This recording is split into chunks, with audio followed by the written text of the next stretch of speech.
జనగామ జిల్లా station ఘనపూర్లో MLA Kadiyam Srihari మాజీ మంత్రి ఎర్రబెల్లి దయాకర్ రావుపై విరుచుకుపడ్డారు. మనవరాలి వయసున్న యశస్విని రెడ్డి చేతిలో ఓడిపోయిన ఎర్రబెల్లికి చిన్న మెదడు చితికి ఏం మాట్లాడుతున్నాడో అర్థం కావడం లేదని ఎద్దేవా చేశారు. గతంలో టీడీపీ ఎమ్మెల్యేలను కేసీఆర్ కు హోల్సేల్ గా అమ్ముకున్న నీచ చరిత్ర ఎర్రబెల్లిదని మండిపడ్డారు.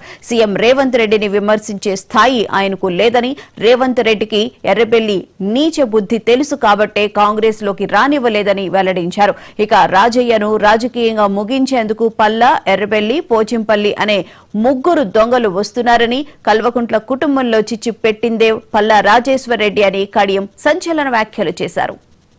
మనం గెలవమని కేసీఆర్ కు చెప్పింది ఎర్రబెల్లి దయాకర్ రావు, ప్రస్తుత జనగామ ఎమ్మెల్యే పల్లా రాజేశ్వర్ రెడ్డి, ప్రస్తుత ఎమ్మెల్సీ పోచంపల్లి శ్రీనివాస్ రెడ్డి. ఈ ముగ్గురు కూడా కడియం శ్రీహరికి టికెట్ ఇస్తే మాత్రమే గెలిచే అవకాశాలు ఉన్నాయని నీకు వ్యతిరేకంగా చెప్పి నీకు టికెట్ రాకుండా చేసింది వాళ్ళు. రాజయ్య గారు గన్పూర్ మున్సిపాలిటీని గెలిపించుకునే పరిస్థితులు లేడు. కేసీఆర్ దగ్గర, కేటీఆర్ దగ్గర రాజయ్యకు వ్యతిరేకంగా చెప్పి ఇప్పుడు ముగ్గురిని ఇక్కడ ఇన్ఛార్జీలుగా చేసుకున్నారు.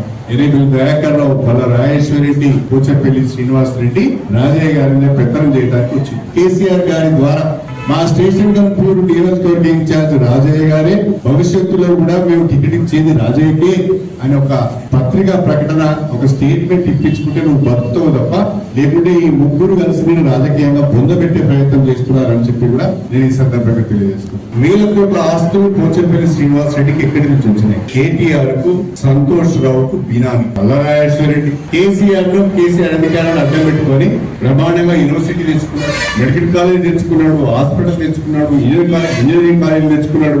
ఆస్తులను సంపాదించుకున్న పర్వాలేదు, చివరికి కల్వకుంట్ల కుటుంబంలో చిచ్చు పెట్టినారు. కవిత స్టేషన్ ఘనపూర్ ఎమ్మెల్యే కడియం శ్రీహరి మాజీ మంత్రి ఎర్రబెల్లిని ఉద్దేశించి చాలా కీలక వ్యాఖ్యలు చేశారు. ఇదే అంశానికి సంబంధించిన పూర్తి వివరాలను మా తెలంగాణ బ్యూరో చీఫ్ సుధాకర్ అడిగి తెలుసుకుందాం. సుధాకర్, చెప్పండి, గతంలో జరిగినటువంటి టీడీపీ ఎమ్మెల్యేల హోల్సేల్ అమ్మకానికి సంబంధించి ఇప్పుడు కడియం శ్రీహరి ఎర్రబెల్లి దయాకర్ ని ఉద్దేశించి మాట్లాడడం జరిగింది. డీటెయిల్స్ ఏంటి? స్టేషన్ ఘనపూర్ ఎమ్మెల్యే మాజీ ఉప ముఖ్యమంత్రి కడియం శ్రీహరి చాలా ఘాటుగా స్పందించారు. నిన్న స్టేషన్ ఘనపూర్ లో బీఆర్ఎస్ పార్టీ కార్యకర్తల సమావేశాన్ని ఏర్పాటు చేశారు. దీనికి మాజీ మంత్రి ఎర్రబెల్లి దయాకర్ రావు, అదేవిధంగా MLC Pochampally Srinivas Reddy, Jangaon MLA Palla Rajeshwar Reddy, station Ghanpur మాజీ ఎమ్మెల్యే డాక్టర్ తాటికొండ రాజయ్య నలుగురు కూడా అటెండ్ అయ్యారు. నలుగురు కూడా కడియం శ్రీహరి టార్గెట్ గా వ్యాఖ్యలు చేశారు. కడియం శ్రీహరిని ఫిరాయింపు ఎమ్మెల్యే అన్నారు. కడియం శ్రీహరి ఏ పార్టీ స్పష్టంగా చెప్పాలన్నారు. తాను కాంగ్రెస్ పార్టీ ఎమ్మెల్యేను కాబట్టి చేతి గుర్తు కోటేయమని అడిగే అంత ధైర్యం ఉందా కడియం శ్రీహరిని అంటూ చాలా వ్యాఖ్యలు చేశారు. ఇదే సందర్భంలో ముఖ్యమంత్రి రేవంత్ రెడ్డిని కూడా ఎర్రబెల్లి దయాకర్ రావు పరుష పదజాలంతో సంబోధించారు. దానికి ఇవాళ కడియం శ్రీహరి స్పందించారు.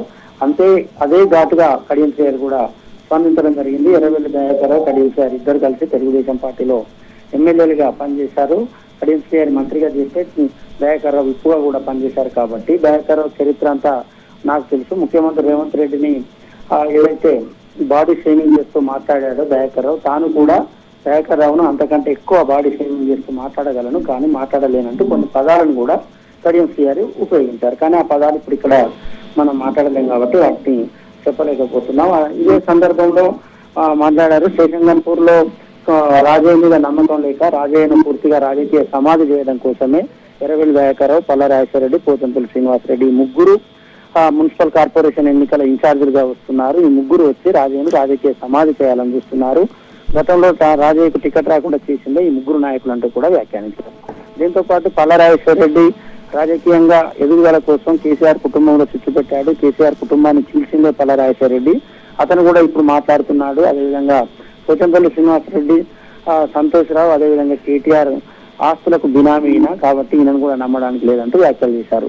కాబట్టి కడియం శ్రీహరి చాలా ఘాటుగా స్పందించారు. ఎందుకంటే స్టేషన్ ఘనపూర్ ఆయన ప్రాతినిధ్యం వహిస్తున్న నియోజకవర్గం. రాబోయే రోజుల్లో మున్సిపల్ కార్పొరేషన్ ఎన్నికలు కూడా వస్తున్నాయి. స్టేషన్ ఘనపూర్ మున్సిపాలిటీ ఉంది, దాన్ని గెలుచుకోవాలి. గెలిచే లక్ష్యంగా ముందుకు పోవాలంటే కడియం శ్రీహరి కష్టపడాల్సి ఉంటుంది. ఏంటంటే బీఆర్ఎస్ కూడా ముగ్గురు ముఖ్యమైన నాయకులు ఇక్కడ మోహరిస్తున్నారు కాబట్టి వారిని ఒకటంటే ఈయన రెండు అంటేనే ప్రజలు మరింత కడియం శ్రీహరిని విభజించే అవకాశం ఉంటుంది. కాంగ్రెస్ పార్టీ శ్రేణులలో కూడా కొంత ఆత్మస్థైర్యం ఉంటుంది. అందుకే ఇవి పూర్తిగా రాజకీయ విమర్శలు ఎన్నికలను దృష్టిలో పెట్టుకొని మాట్లాడుతున్న మాటలుగా మనం చూడాల్సి ఉంటుంది. Right, thank you Sudhakar.